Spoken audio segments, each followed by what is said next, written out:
میرے آقا نے فرمایا کہ جہنمیوں کو گرم ترین پانی پلایا جائے گا، جس سے وہ جب اندر جائے گا آنتیں کاٹ دے گا، پھاڑ دے گا، اور پیچھے کے راستے سب باہر نکل جائے گا۔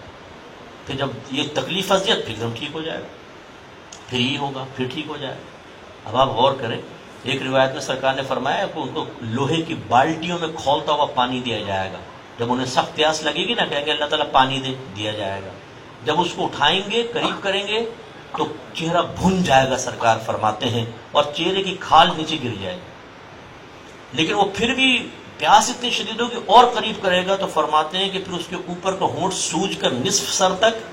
اور نیچے کا ہونٹ لٹک کر ناف تک آ جائے گا۔ وہ پھر بھی باز نہیں آئے گا، آپ اس کو پیے گا تو آنتیں کٹ کے پیچھے نکلیں گے۔ اب دیکھیں اللہ کا نظام دیکھیے، منہ کی کھال گر رہی ہے، زبان کٹ رہی ہے، لیکن ہاتھ نہیں جل رہے۔ وہ برتن اٹھا کے پی رہا ہے ہاتھ سے، ورنہ ہاتھ بھی گل سڑ جاتے، گر جاتا پانی، نو، ہاتھ نہیں گلیں گے، سڑیں گے، منہ تک لائے گا سب کچھ سڑے گا، پھر ایک دم ٹھیک ہو جائے گا، پھر یہ سلسلہ چلتا رہے گا۔ اس لیے اچھی طرح یاد رکھیں، خاص طور پہ جو میرے ینگسٹرز ہمیں پورے ورلڈ میں سن رہے ہیں، گناہوں میں اللہ نے یقیناً ہمارے امتحان کے لیے لذتیں رکھی ہیں، لیکن اس کا انجام یہ دردناک ہے۔ ویسے یہ کافر کا انجام ہے، لیکن خدا نہ خواستہ اگر اللہ نہ کرے کثرت گناہ کی وجہ سے اور تسلسل گناہ کی وجہ سے ایمان ضائع ہو گیا، پھر تو یہ ہمارے لیے بھی ہے۔ اور اگر ایمان بچا کر لے گئے اور اللہ نہ کرے اللہ ناراض ہوا جہنم میں ڈالا، تو ہو سکتا ہے اس قسم کا عذاب چاہے عارضی طور پہ صحیح لیکن ہماری طرف متوجہ ہوگا۔ اس لیے کوشش کریں کہ جنتی بنے۔ اور جتنے سرپرست مجھے سن رہے ہیں، میں گزارش کرتا ہوں اپنے بچوں کے ساتھ انصاف کریں، پیار کریں، محبت کریں،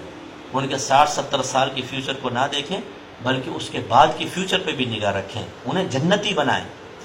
انہیں جنتی اعمال کی طرف لے کر آئیں، انہیں ایسے لوگوں کی صحبت میں رکھیں کہ جن کے پاس رہ کر ان کے لیے جنت کا راستہ طے کرنا آسان ہو جائے۔ ورنہ آپ بے پرواہ ہو جائیں گے کہ بیٹا بس یہ میرا کہنا مان رہا ہے اور گھر میں پیسہ لا کر دے رہا ہے اور دیگر معاملات، لیکن جنتیوں والے اعمال کے سلسلے میں احتساب نہیں کریں گے، تو اللہ نہ کرے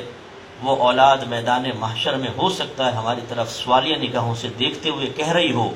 کہ ابا جان کون سی دشمنی نکالی تھی، میں تو آپ کے تابع تھا، آپ نیک بناتے میں نیک بن جاتا، آپ نے پرواہ ہی نہیں کی، مجھے برے دوستوں کے ساتھ جانے دیا، دیکھ کے کبھی منع نہیں کیا، مجھے علم نہیں سکھایا، آج میں اس حال میں ہوں تو آپ کی وجہ سے ہوں، کیا جواب دیں گے؟ اس لیے بڑی احتیاط کرنی چاہیے۔